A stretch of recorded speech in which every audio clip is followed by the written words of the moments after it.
Sam Crosson. So are you ready for conference play? We're as ready as we can be right now. It seems like this preseason has gone pretty quickly. I mean, having fall camp in August and being here for double days and going through all of our preseason tournaments and finally being home this last weekend, and now all of a sudden it's the first weekend of conference, and season 2 starts, everyone at 0-0, and away we go. And you're starting out with a pretty tough challenge, going all the way to Hawaii and playing an exceptional team. Yeah, I can thank the Big West for that. They're the one that sets our schedule. So, it's give and take. You can make an argument that it's good to go out there early on. One, because you kind of get the trip out of the way. It's not so much the going there that's the tough part, it's the coming back, just in terms of flights and schedules and whatnot. And it's earlier on in the season, so at the moment right now, I think we feel pretty comfortable and good about where we're at in terms of our progress that we've made, and looking forward to an opening, exciting first round, of conference at Hawaii in front of a very large crowd, and it should be an exciting atmosphere. Is Hawaii beatable? Yeah, everyone's beatable. We have to do some things very well, but at the same time, there's not a team in the country that I think on any given night playing against good opponents and good execution is certainly susceptible to being beat. Coming into the season, were you expecting this team to be 8-3 starting off? I was expecting 11-0, but we didn't do that well. You kind of hope for what you think is going to be possible, and then you go out and you kind of find out.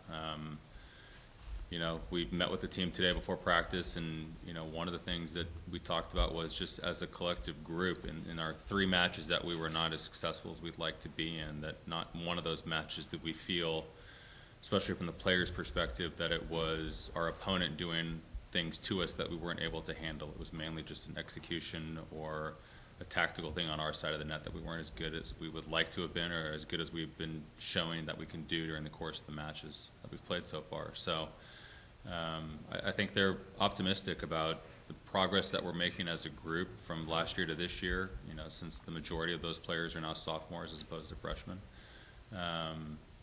And then as that continues, I think it's going to be something that just continues to grow for them in terms of their confidence and belief that they are a very good volleyball team when they execute and do things that we want to do and play how we want to play. Are there any players that have surprised you at this point in the season? Probably not as much as last year. I think there were a few surprises that were, a little more evident to us as a staff. I think on the surprise side for things, for us, at least from a staff perspective, is how well this group is as a cohesive unit, how well our team chemistry is. It's nice to have certainly some more pieces in place in terms of players on the court. We've had a couple of freshmen step into some pretty big roles for us this year, and both have done a very nice job so far in their career here at Poly in their first 11 games. That certainly has helped the other players, the returners especially, in terms of offensives and being able to kind of lighten the load from them. So there certainly has been some nice surprises, but I don't think anything was just been kind of totally shocking, like we didn't see that coming. Coach, sum up preseason. Successful. Certainly it's nice to look at and go 8-3, but at the same time, I think the biggest goal that we've always had with our group and we've got on the whiteboard is just get better today and keep improving. And I think the knowledge, the maturity, the volleyball IQ that this group has, I think they're very good at being able to differentiate when it's us and when it's our opponents. And I think they take ownership in that, and they're very prideful in terms of wanting to go out and continue to improve and get better. And I think as preseason went on, we start getting more and more statistics, we start getting more and more results, we start getting more and more information in terms of what areas of the game do we need to work on to improve. You start seeing what other conference teams are doing in terms of their wins and losses and records and things like that. So I think all the things combined, I know that RPI has just been released. I think we are third in the Big West Conference, right behind UCI. You know, and Hawaii's number 1 right now in terms of our conference rank in RPI. So it's, you know, we're going in the right direction.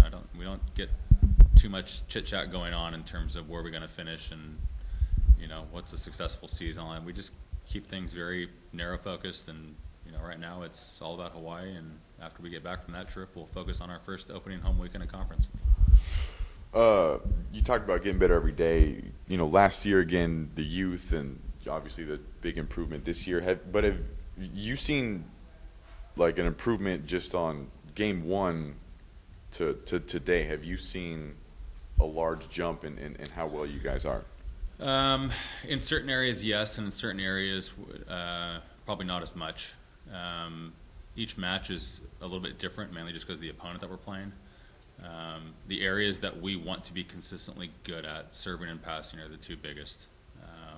Certainly was very evident this last weekend against San Diego and LMU. Against San Diego, we passed the ball very well, and we're very effective offensively, and we're a very difficult team to beat when we're operating at that kind of level offensively. LMU was almost the polar opposite. We did not pass the ball as well on serve receive, and in our sport, when you don't pass the ball very well, you get predictable, and predictable means it's pretty easy to block and defend against you. So, you know, there are certainly some ebbs and flows as matches go on that we'd like to be consistently at a good level. Those two being the biggest, along with just being a fast offensive team.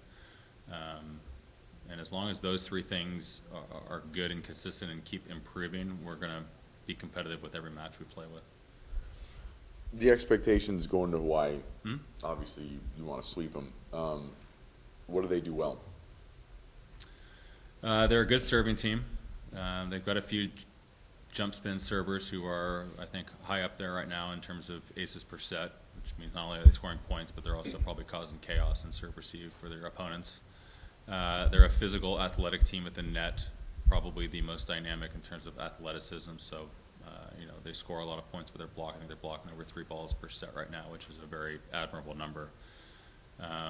Those 2 things make it tough offensively for their opponents.